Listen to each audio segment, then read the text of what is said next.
Silencio, por Dios, silencio, silencio, silencio. ¿Qué tal, señoras, señores? Muy buenas noches. Les saludamos desde el corazón de la ciudad monumental de Salamanca, desde la Plaza de las Agustinas, entre el Palacio de Monterrey y la Iglesia de la Purísima, donde en unos instantes va a efectuar su salida procesional la cofradía más antigua de Salamanca y una de las más antiguas de Castilla y León, la cofradía de la Veracruz, en una procesión recuperada para este día, para el lunes santo, justo hoy hace 30 años. Nos acompañan en este recorrido de una procesión con muchas peculiaridades, muchas cosas que comentar y con un marcado y singular carácter penitencial. Dos perfectos conocedores del mundo de la Semana Santa. Saludamos en primer lugar a Rafael López. Rafael, muy buenas noches. Buenas noches, Paco. Muchas gracias por acompañarnos un día más, y también, y se lo agradecemos especialmente, a Abraham Coco, uno de los grandes conocedores de la Semana Santa salmantina y de la vida de las cofradías. Abraham, buenas noches. Muy buenas noches. Bueno, decía yo que estamos ante una procesión especial que ya vemos desde esta primera imagen, este muñidor. Yo retomaba las palabras pronunciadas por el pregonero de la Semana Santa salmantina este año, por José Manuel Ferreira Conquero, ese silencio que pide este muñidor, que es la única procesión que le da este carácter tan destacado, tal y como aparece, por cierto, además en sus estatutos históricos, y porque esta es una procesión de silencio y de hecho no tiene ningún tipo de acompañamiento musical. Pues así es la más joven de las procesiones que organiza la Cofradía de la Veracruz, que, como decías, es la más antigua de la ciudad, más de 500 años. Sin embargo, esta procesión pues tiene 30 años.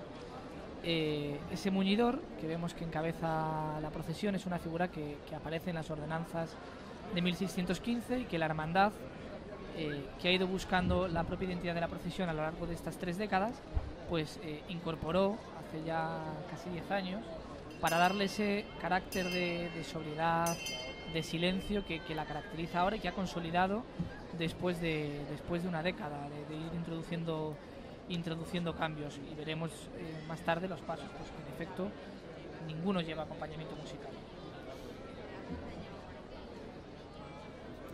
Esa es una de las peculiaridades, sin duda muy destacada. Es una procesión absolutamente silenciosa, porque incluso las que hacen algún tipo de promesa o procesión de silencio, como la salida este martes de la Hermandad Universitaria, el miércoles santo de la Real Cofradía Penitencial del Cristo Yacente de la Misericordia y de la Agonía Redentora, sí optan por el acompañamiento musical. Aquí tenemos este sonido de la campana y bueno, es una estética distinta. Decíamos que es un esfuerzo por volver a ese periodo, Rafa, que nos podemos imaginar viendo algunas de las cosas que se recuperan poco a poco con el paso de los años en esta nueva etapa de la Veracruz, volver a ese espíritu de la contrarreforma, ese momento de sacar a la calle ciertas devociones, que es un poco el origen de estas cofradías, esta de Salamanca, fundada en 1506, como decía Abraham, y otras muchas en Castilla y León.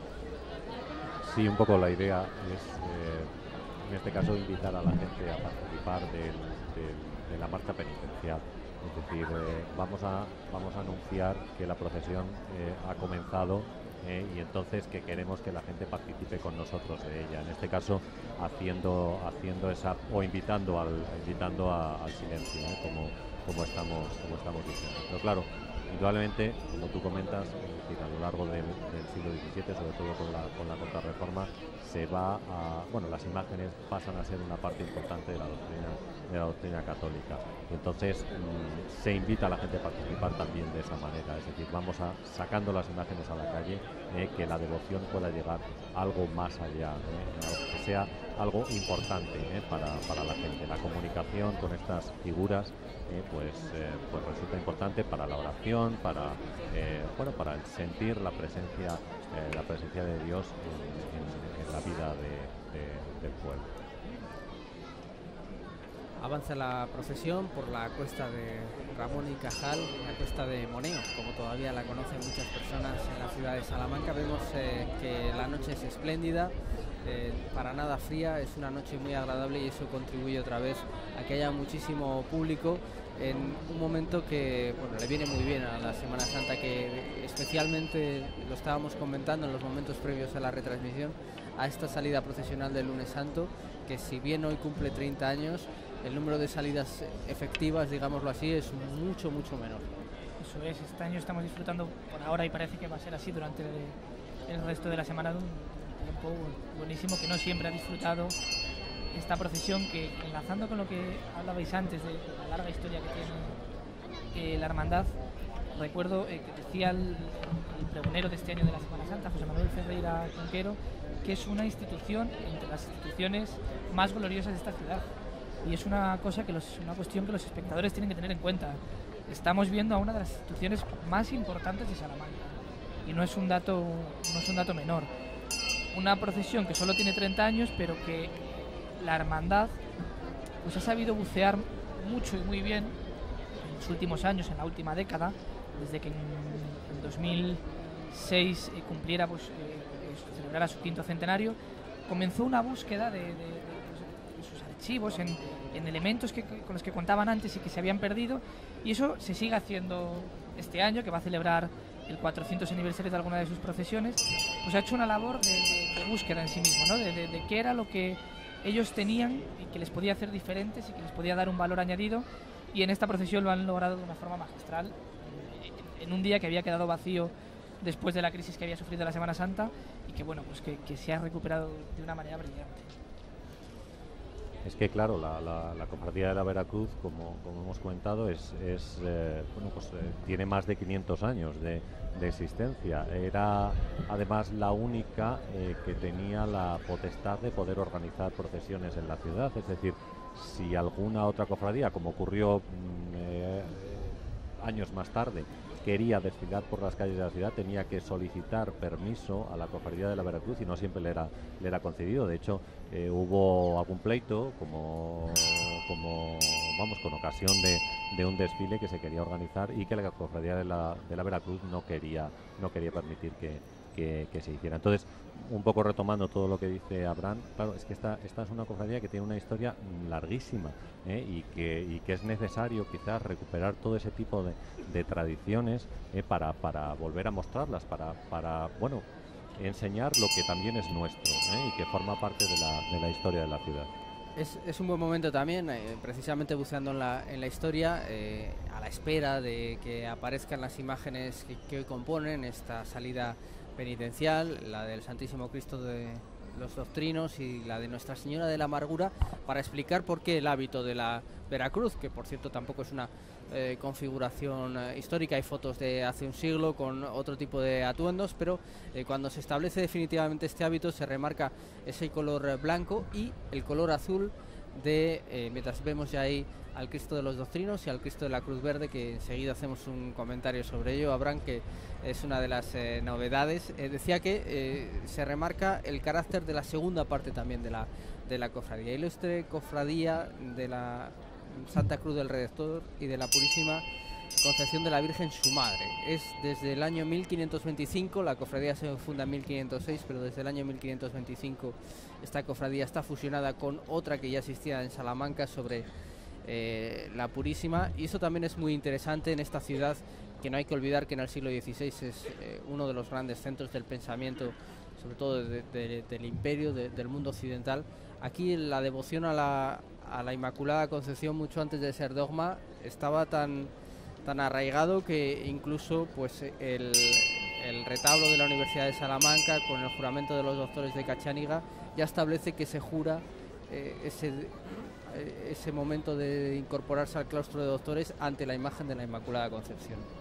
Sí, así es decir, la Universidad de Salamanca se adscribió al dogma de la Inmaculada antes de que este fuera reconocido. De hecho, en la pintura, que es una pintura además que se puede levantar, y detrás de ella puede aparecer un expositor, algo muy típico, por ejemplo, de muchos retablos del siglo XVIII, ese efecto de sorpresa para la gente que pudiera acceder, en este caso a la capilla de la universidad, pues presenta a los doctores de la Universidad de Salamanca adscribiéndose a este dogma de la Inmaculada Concepción. Y comentabas el tema de las dos cofradías de tipo asistencial, además muy ligadas al tema hospitalario, al hospital, es decir, a la ayuda a la gente a la gente necesitada que hubiera en esa época, tanto desde que se fundó la primera cofradía en el año a principios del siglo XVI hasta que se funde con la otra en 1525. Ahí estamos viendo el color natural de la cera, el azul purísima y el blanco. Decía yo este comentario siempre apropiado en la ciudad histórica de Salamanca, Abraham, pero claro, estamos viendo las imágenes precisamente del paso de la procesión, o de lo que va a ser el paso de la procesión junto a la iglesia de la Purísima, con ese cuadro magnífico de Rivera que le da sentido, que también remarca lo que venimos diciendo siempre, que bueno, nunca está de más subrayarlo. Ahí están viendo la portada magnífica barroca de este templo, que es la conjunción entre procesiones, en este caso silenciosa, austera, de cera natural, con la escenografía sensacional que aporta la ciudad. Pues el tópico que siempre decimos de pasión y piedra, pero que es verdad. El escenario por el que discurren las procesiones en Salamanca no es un escenario cualquiera, y eso les realza, ¿no? Incluso los propios salmantinos estamos acostumbrados a ver las procesiones en relación al fondo, ¿no? A lo mejor hay en otras ciudades de nuestra comunidad que tienen la mirada de otra manera y se fijan más en el paso, en la talla. Aquí, pues quizá por ese escenario que tenemos, estamos más acostumbrados a un conjunto global de lo que vemos.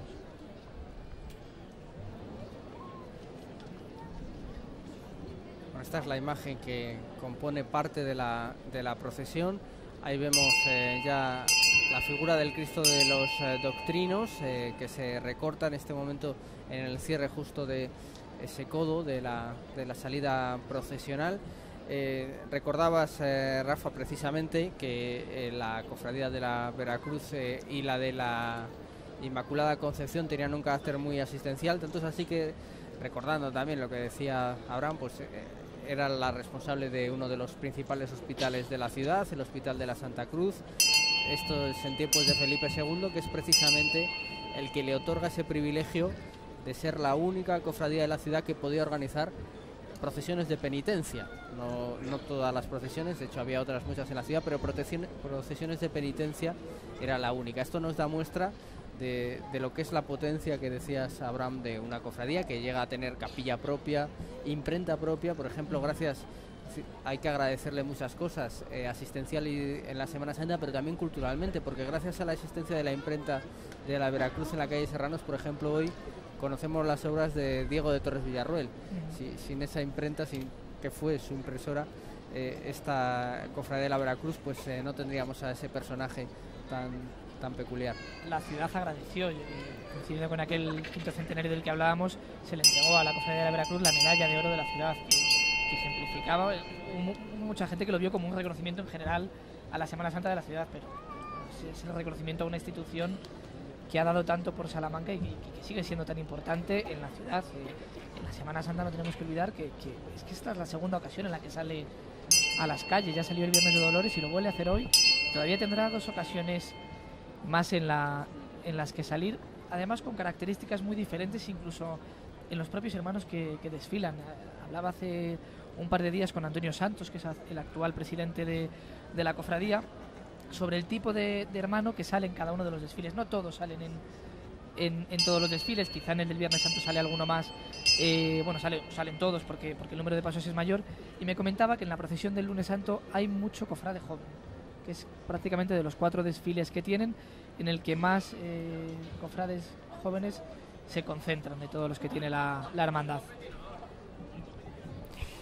Eso se nota también en la presencia de esa sección infantil, que también lógicamente participaba en la procesión del Domingo de Ramos, pero es verdad que hay un espíritu de especial pujanza. Lo ha sido desde siempre en esta procesión del Lunes Santo, que vino a cubrir ese hueco dejado por la desaparición de la promesa, que dejaba ahí el Lunes Santo viudo de procesiones, y que quiso también la Veracruz, haciendo uso de ese carácter un poco de madre y de protectora de la Semana Santa salmantina, a recuperar.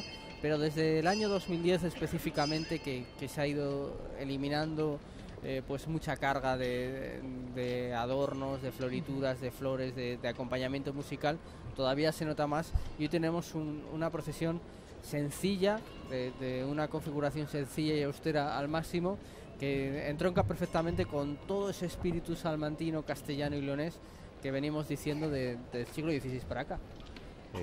Indudablemente así es una de las procesiones más austeras que tenemos en la ciudad de Salamanca, y también un poco, como decíais antes, es decir, había que cubrir un hueco para ese día, y es la Cofradía de la Veracruz, digamos la madre de todas las cofradías salmantinas, la que da el paso adelante para poder tener esto. Y sobre todo, pues eso, como los propios cofrades de la Veracruz redoblan esfuerzos un día y otro día para sacar adelante la Semana Santa. Una Semana Santa que tenemos que recordar que ahora vive buenos momentos, pero hubo una época, principalmente en los años 70, en los cuales hubo una crisis muy profunda, muy grande, y que a partir de entonces pues vuelve, digamos, hacia arriba. La gente se ilusiona, sobre todo a principios de los años 80, muchísima gente joven participando en diferentes hermandades, algunas de ellas nuevas, y entonces vuelve a recuperar esa pujanza que tenía,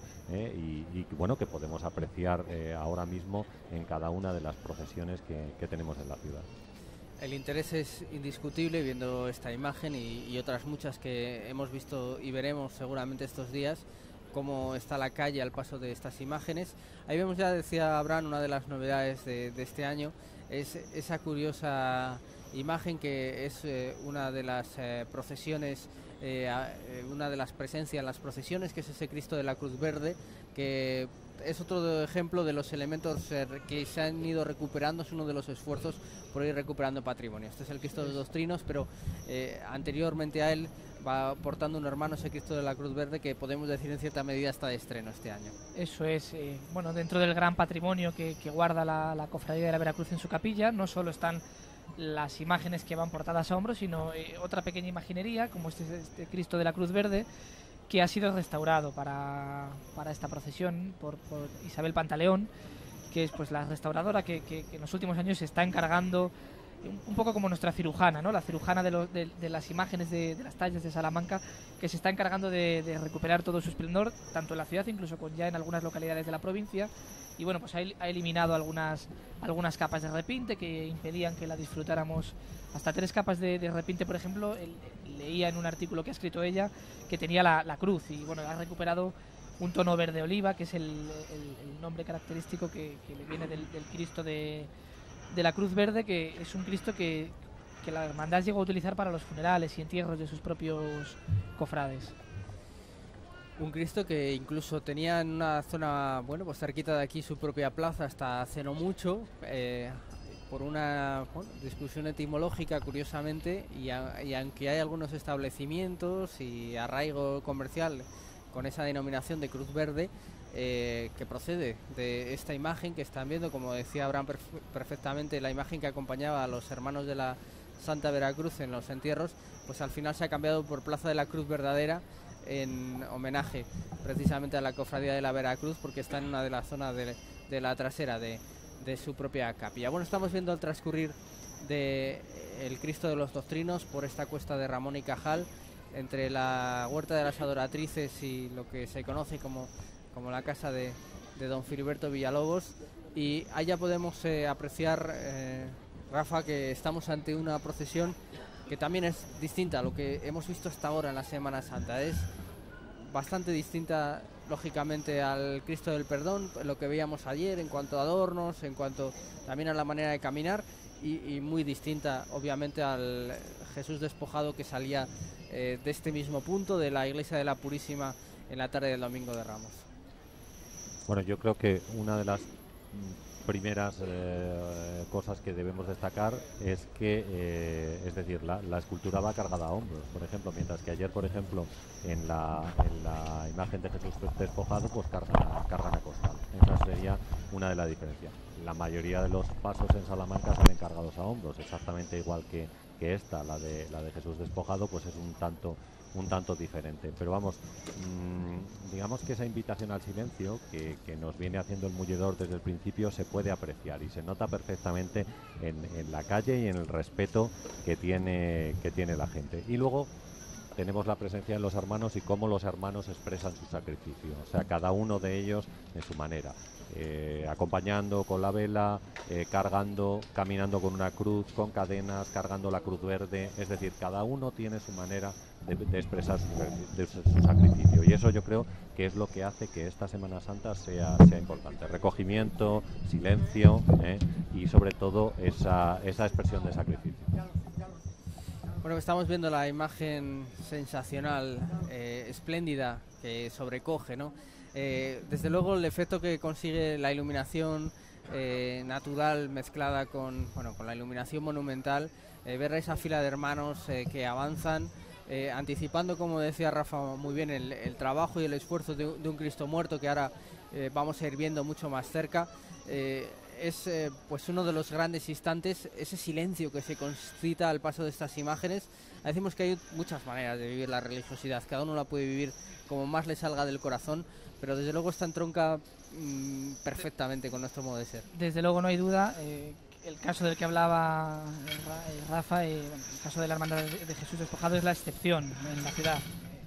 La escena que estamos viendo es a lo que estamos acostumbrados y lo que siempre ha sido la Semana Santa de Salamanca, y desde luego pues este Cristo de los Doctrinos con esos cardos esto es el Lunes Santo en Salamanca, ¿no? Es uno de los iconos. En numerosas guías, en numerosos folletos siempre se repite esta imagen, este tipo de adorno, que no fue lo que siempre acompañó al Cristo de los Doctrinos desde que comenzó hace 30 años esta procesión, pero que se asentó hace un largo tiempo ya, y pues fue también un gran acierto estético y entroncando con nuestra tradición y con nuestra manera de entender la Semana Santa.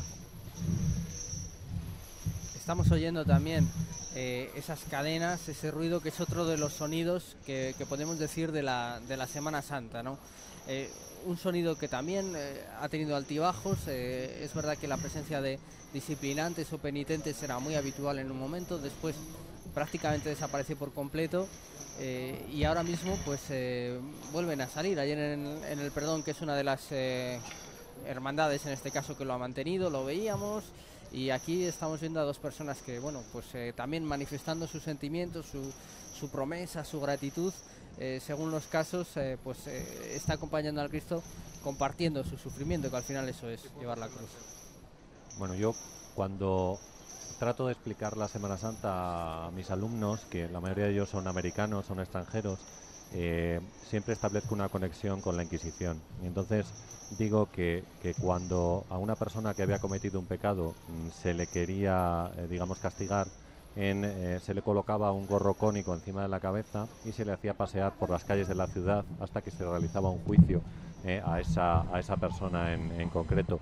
Y yo creo que eso es un poco la idea que nosotros tenemos que retomar, es decir, las personas que participan en la procesión son pecadores igual que todos, que somos pecadores, y entonces cada uno hace su penitencia de la mejor manera que pueda expresarlo. Es decir, igual que decíamos antes, se puede caminar con una vela simplemente, pero otras personas la expresión de sacrificio, su penitencia, dependiendo de su conversación directa con Dios, pues en este caso consiste en cargar una cruz y llevar unas cadenas. Es decir, la expresión, la forma en la que cada uno expresa su sacrificio, pues tiene que ver con su yo interior, con la conversación esta que hemos dicho ha tenido con Dios, y todo esto. Todo esto que acabamos de decir con la cara tapada. Es decir, en la época de la Inquisición a la gente se le permitía ver la cara de estas personas porque habían cometido un pecado y todo el mundo debía saber que eran pecadores. Pero ahora mismo el pecado es una cosa personal, es entre el Señor y yo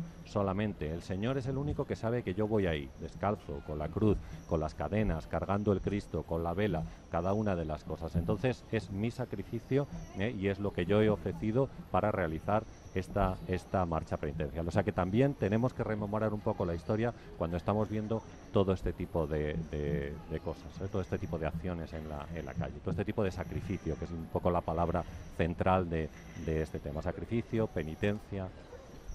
No debemos olvidar que la penitencia no se entiende en la Iglesia como se entendía antiguamente, y no sé si lo veremos después, que detrás del Cristo de los Doctrinos, dos hermanos habitualmente pues portan unas disciplinas sobre los cojines, unas disciplinas que evidentemente ya no se usan en la Semana Santa, pero que que nos recuerdan el origen de esta cofradía de la Veracruz.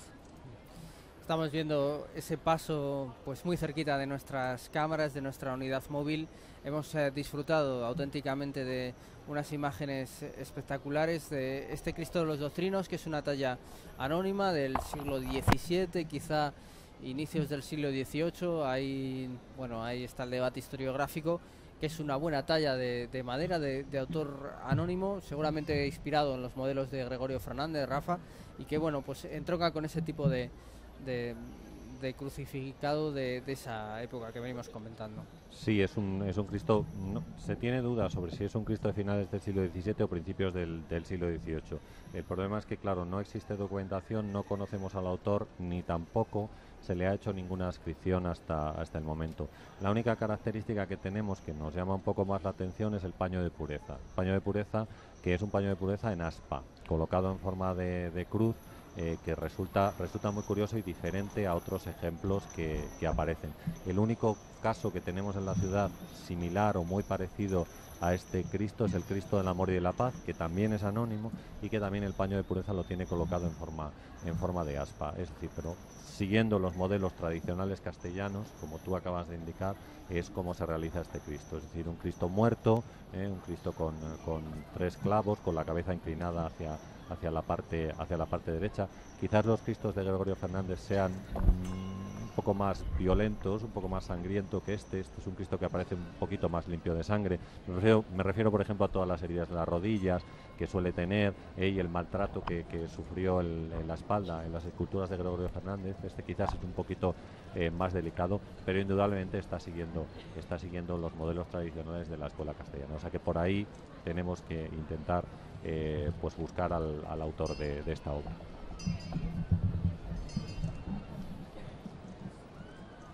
Y ahí estamos viendo, mientras paraba el Cristo de los Doctrinos, pues la entrada en la Plaza de las Agustinas de Nuestra Señora de la Amargura, que es una talla que se ha atribuido en los últimos años en función del trabajo de distintos historiadores a Pedro Hernández, aunque tampoco hay exactamente una datación. En los últimos años este paso se ha ido cambiando de manera visible de configuración. De hecho, este año está de estreno Abraham. Es un turno de carga femenino que quiso acompañar al Cristo de los Doctrinos cuando esta procesión del lunes se asentó, y que poco a poco va evolucionando. Bueno, es digno de elogiar el esfuerzo que desde la Cofradía de la Veracruz se ha hecho por ir dignificando a esta Virgen, que evidentemente no tiene la categoría artística que tiene el Cristo de los Doctrinos, pero no todo en la Semana Santa es en esa línea. Y tiene un turno de carga femenino muy asentado, un grupo de mujeres que la aportan cada año, si no me equivoco son 32, y sí que es verdad que a lo largo de estas 3 décadas pues la estética de la Virgen, la manera de vestirla, incluso el color de sus ropajes pues ha ido cambiando, y en esta ocasión la gran novedad es esta diadema de plata que estrena para esta procesión y que ha sido donada por un grupo de hermanas. La Virgen ha llegado incluso a sufrir alguna transformación en la policromía de la cara hace 15 años. Se ha ido trabajando en ella con el fin de irla mejorando, de irla dignificando. Esos candelabros de cera que vemos, pues también se ha ido buscando una mejora como complemento al Cristo de los Doctrinos dentro de la procesión. Es un rasgo muy característico de esta procesión, y además muy bonito, que se ha ido enriqueciendo por las aportaciones de los propios devotos, en ocasiones miembros de la cofradía y en otras no. Por ejemplo, recuerdo que nos comentabas en la anterior salida, en el lunes santo de 2014, cómo las andas de el Cristo de los Doctrinos fueron donadas por un miembro de la cofradía que dedicó bastante trabajo y esfuerzo a realizarlas en carpintería, sustituyendo unas de hierro que procesionaban anteriormente. Sí. Y también aquí hay ese hecho. Las recordadas andas de forja que utilizó el Cristo de los Doctrinos hasta el año 2009, eran además unas andas de forja que anteriormente ya había utilizado otro Cristo, el Cristo de la Agonía Redentora, y en el año 2010 Ángel Martín talló estas andas con las que desde entonces son de madera en lugar de forja, que eran unas andas muy bonitas, pero que más de un quebradero de cabeza le daba a los hermanos de la Cofradía de la Veracruz para montarla, porque prácticamente se desmontaba entera y había que montarla con muchos tornillos. Ellos lo comentan con cierto humor, pero bueno, su trabajo les llevaba. Y desde el año 2010 pues, se cambiaron y desfilan sobre las andas de madera que hemos visto hace unos instantes. Y en el caso de Nuestra Señora de la Amargura, pues prácticamente lo mismo, porque el año pasado precisamente la Hermandad del Flagelado le regalaba parte del ajuar, con especialmente ese manto bordado, las tocas y la saya, y este año pues son devotos de la propia cofradía los que le han incorporado esa diadema. Y luego está todo el cariño de la gente de la Cofradía de la Veracruz, que va ennobleciendo la salida del paso. Sigue avanzando la procesión por la compañía, en lo que decimos que es la calle oficial de la Semana Santa en Salamanca. Ya lo decía Miguel de Unamuno, y quién mejor que Miguel de Unamuno para decirlo, que además vivía muy cerquita del lugar en el que nos encontramos, que esta parecía una calle hecha a propósito para revivir cada año los misterios de la pasión y muerte de nuestro Señor. Y mientras vemos esa silueta magnífica del Cristo de los Doctrinos, es un buen momento para recordar que estamos a punto, Rafa, de vivir uno de los grandes acontecimientos de la Semana Santa, y precisamente Nuestra Señora de la Amargura es protagonista, porque este Viernes Santo se cumplen, lo decimos, la antigüedad, el peso histórico que tiene esta cofradía. Se cumplen 400 años de uno de los actos más antiguos de toda la Semana Santa de Castilla y León, que es el acto del descendimiento de la Veracruz de Salamanca. Y Nuestra Señora de la Amargura, por eso la atribución a Pedro Hernández, que es un escultor salmantino, 1615, desde 1615 se celebra el descendimiento, y ya se sabe que Nuestra Señora de la Amargura en principio formaba parte de ese conjunto de imágenes. Sí, parece que esa es la fecha en la cual se podía datar la imagen, y entonces, claro, estaríamos de aniversario este año con la imagen de la Virgen. No es exacta la datación porque no tenemos constancia documental de la misma, pero vamos, sí podía estar en torno a esa fecha. Pedro Hernández, además, es un escultor que está muy activo en Salamanca en los primeros años del siglo XVII. Después, al final de su vida, parece que tiene menos encargos. De hecho, hay algún dato interesante, por ejemplo, del éxito que tuvo este autor, como la dote que tuvieron sus hijas para la boda, que nos indica que era una persona potentada, es decir, que tenía capacidad, que tenía poderío económico. Esto parece que desciende, y más o menos hacia 1640-45, pues incluso el escultor pudo estar en ruina. Eso es lo que se comenta.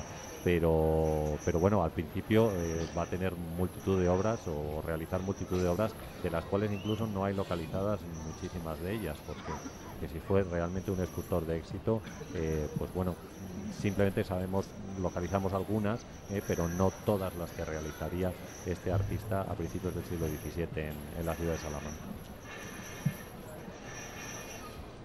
Blanco tu cuerpo al modo de la luna, que muerta ronda en torno de su madre. Pues ahí veíamos, estas son las palabras de Miguel de Unamuno, del Cristo de Velázquez, que es uno de los grandes poemas líricos contemporáneos de la literatura española, y precisamente ha querido que en ese momento se juntara la imagen de Cristo y la de Nuestra Señora de la Amargura, que se pone de nuevo en marcha para transcurrir junto al Palacio de Monterrey, esa fastuosa obra de Rodrigo Gil de Ontañón. Ahí estamos viendo otra vez esa perspectiva. Traía yo a colación la blancura del Cristo, porque eso sí que es un detalle significativo.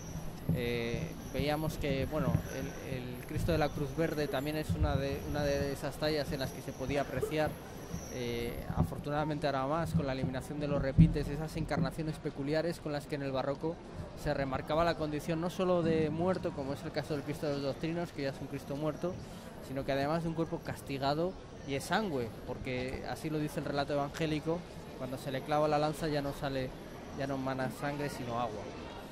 Sí, los artistas del 17, muchos de ellos conocían o intentaban estudiar tratados médicos que se adaptaran o que adaptaran las esculturas a lo que pensaban podía haber pasado. Es muy curioso, por ejemplo, observar en algunos flagelados cómo tenían como golpes con bolas, con pomas. Estas pomas era lo que tradicionalmente se decía que habría sido el látigo que había golpeado a Jesucristo, es decir, digamos una cuerda al final de la cual había 3 o 4 pomas. Entonces estas pomas dejaban un tipo de herida muy característico que se puede observar en muchas esculturas del siglo XVII. Van cambiando, por ejemplo, quiero recordar otra cosa, es decir, hasta el siglo XVI, por ejemplo, siempre se representa a Jesucristo atado a una columna alta, pero a partir del siglo XVII, según la tradición, se dice que Jesús estuvo atado a una columna baja, lo cual al barroco le viene fenomenal, porque lo que hace es inclinar la figura, es una figura que tiene que doblar la espalda.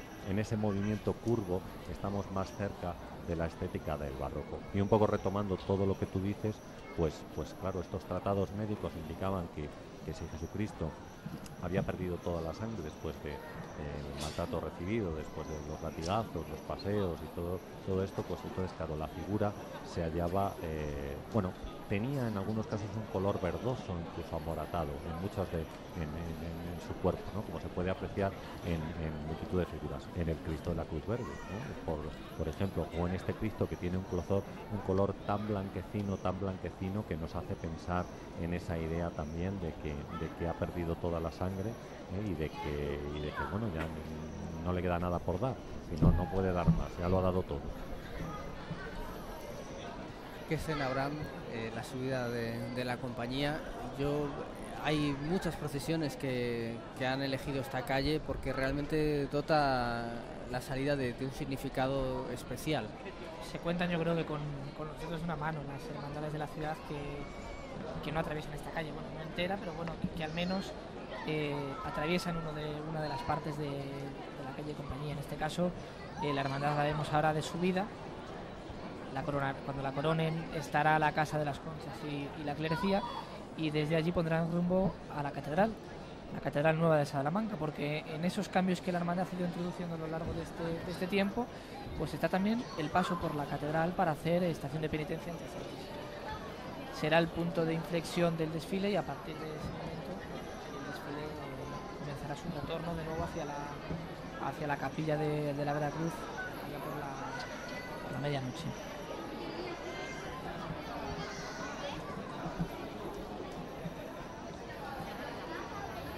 Ese es el momento, realmente, ver subir al crucificado hacia el teso de las catedrales, porque en este caso coincide que es una subida, y cuando pues parece que ese crucificado va camino realmente de su calvario, desde su propio Golgota. Y aquí tenemos la imagen de Nuestra Señora de la Amargura, muy bien llevada. Ahí lo están viendo ustedes, precisamente con este plano se aprecia perfectamente, con la fila de cofrades ya camino de las torres de la Clerecía.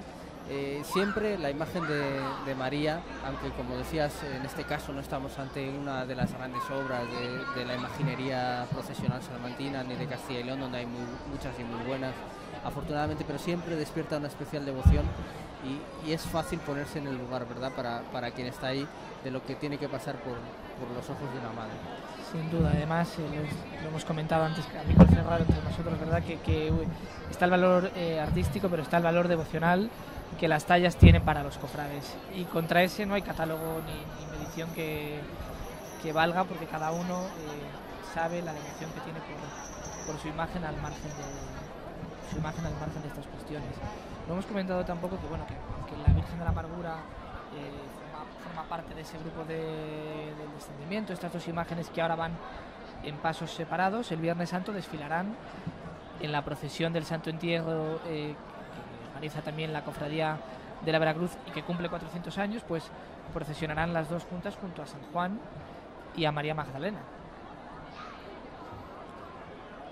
En ese caso lo harán en un paso distinto, con esas otras tallas, y además portado a ruedas en este caso, pero sí que habrá, comentábamos entre las novedades, un turno femenino de carga que va a sacar a hombros, como novedad en este 400 aniversario del acto del descendimiento y posterior procesión del Santo Entierro, pues el grupo escultórico de La Caña, ¿no? Que pues es una buena noticia siempre. Es otro aspecto digno de alabar en estos momentos de la Cofradía de la Veracruz, que como antes apuntabas Rafa, apuntabas tú, no siempre ha vivido buenos momentos, y todos los cofrades de Salamanca debemos de felicitarnos y de celebrar que la Veracruz atraviese buenos momentos y que bueno, pues con el impulso de aquel quinto centenario haya llegado hasta la actualidad tan vigorosa. Prueba de ello, pues que este año, en efecto, en esa procesión del Viernes Santo, un paso hasta ahora llevado a ruedas, como es La Caña, va a ser portado por un turno de carga femenino que la hermandad se ha encargado de estimular y de incentivar, haciendo uso pues incluso de mecanismos que tenemos a nuestra disposición hoy en día, como las redes sociales, hasta conseguir completar ese turno de carga que saldrá el Viernes Santo portando el paso de Boca Ratonera, que es como popularmente lo conocemos en la ciudad. Apenas se ha conseguido que en los últimos años vaya a hombros. Después de su restauración hace ya una década, un par de años que sí fue posible, pero después tuvo que volver a las ruedas, y ese empeño de la Junta Directiva y de los hermanos de la Veracruz ha dado sus frutos y lo podremos ver de nuevo a hombros por las calles de Salamanca. Bueno, curiosamente, ya decía Abraham, por ejemplo, esa ascripción popular de Boca Ratonera, que, bueno, lógicamente cuando hay tantos siglos de historia, este tipo de anécdotas populares se suceden. Esta Virgen que ahora conocemos como Nuestra Señora de la Amargura llegó a ser venerada por la Cofradía de la Veracruz como Nuestra Señora de la Soledad. Es una de las soledades, por tanto, que han existido en Salamanca. Y lo que sí parece es que la figura mariana, retomando esa idea, Rafa, ha estado siempre presente en un acto tan importante como el del descendimiento. En este caso, con esa imagen articulada, esa sí parece que hay algún contrato que la vincula a Pedro Hernández de Jesús Nuestro Bien, que se desciende de la cruz, y los ladrones de imas y gestas, siempre San Juan, el discípulo amado, y la Virgen, porque a la hora de representar ante el pueblo ese momento crítico del descendimiento, cuando a una madre se le entrega un hijo muerto, que es fácil pensar lo que se le pasa por la cabeza, ahí la gente, la asamblea de cristianos, tenía que ver a la madre para empatizar con ese dolor. Claro, así es como nos lo presenta el Evangelio. Bueno, en algunos casos es posible que haya la presencia de las Tres Marías allí en la zona, pero bien sabemos por el Evangelio que en el momento en el que Jesús está en la cruz y muere en la cruz, ha sido abandonado por toda la gente que le rodeaba, y que solamente se encontraban allí, pues como tú indicas, su discípulo amado, es decir, Juan, el más joven de todos los discípulos, que tradicionalmente siempre se le representa imberbe, se le representa sin barba por la juventud que tenía, y la Virgen María, ¿no? La Virgen María desolada, contemplando, por supuesto, la muerte de su hijo, y a la cual le van a entregar el cuerpo de su hijo muerto. Aunque ella sabe perfectamente que su hijo ha nacido para morir, porque, bueno, esa es la finalidad del nacimiento de Jesucristo, su muerte y posterior resurrección, aunque sabe que él va a volver a la vida, pero bueno, la muerte de un hijo es algo tremendo para cualquier persona, para cualquier madre, en este caso para María, que bueno, se está acompañando en ese momento tan difícil, tan duro, a su propio hijo en la cruz.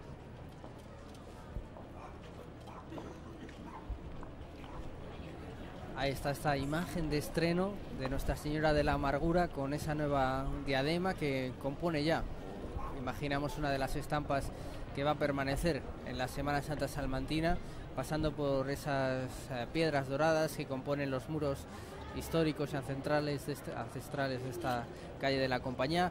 Y qué advocación, ¿no, Abraham, tan apropiada Nuestra Señora de la Amargura, por todo lo que venimos comentando, por la amargura que sienten las madres en ese momento, la madre del Salvador, pero en estos tiempos, pues ante hijos en el paro, desahuciados, sin vivienda, sin futuro.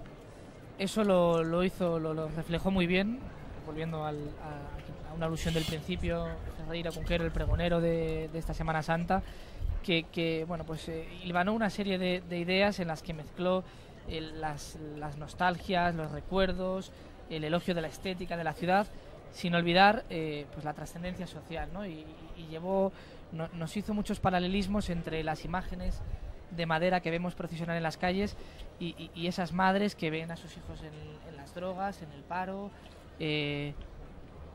niños de, bueno, pues nazarenos de Siria, eran algunos de los términos que él repetía, madres de niñas prostitutas, bueno, pues esa dimensión social que también tiene la Semana Santa y ese trasfondo de lo que las advocaciones nos llevan en ese mensaje cristiano, que no olvidemos que aunque las procesiones son un hecho cultural, damos por entendido y su labor es una labor, su trasfondo es un trasfondo religioso. Salen a dar un testimonio público de fe, porque las cofradías son asociaciones públicas de fieles y eso es en estos momentos lo que está haciendo la Veracruz. Estaba pensando ahora mismo con este comentario de Abraham en los últimos ganadores del WordPress Photo. Y entonces muchos de los ganadores de los últimos años del WordPress Photo son auténticas imágenes de Semana Santa, es decir, madres desgarradas por el dolor, madres sujetando a sus hijos que han muerto en la guerra, conflictos armados, soledad, amargura, todo ese tipo de cosas aparecen reflejados. Y es que, claro, en nuestro interior tenemos que este tipo de imágenes, es decir, forman parte de nuestra cultura.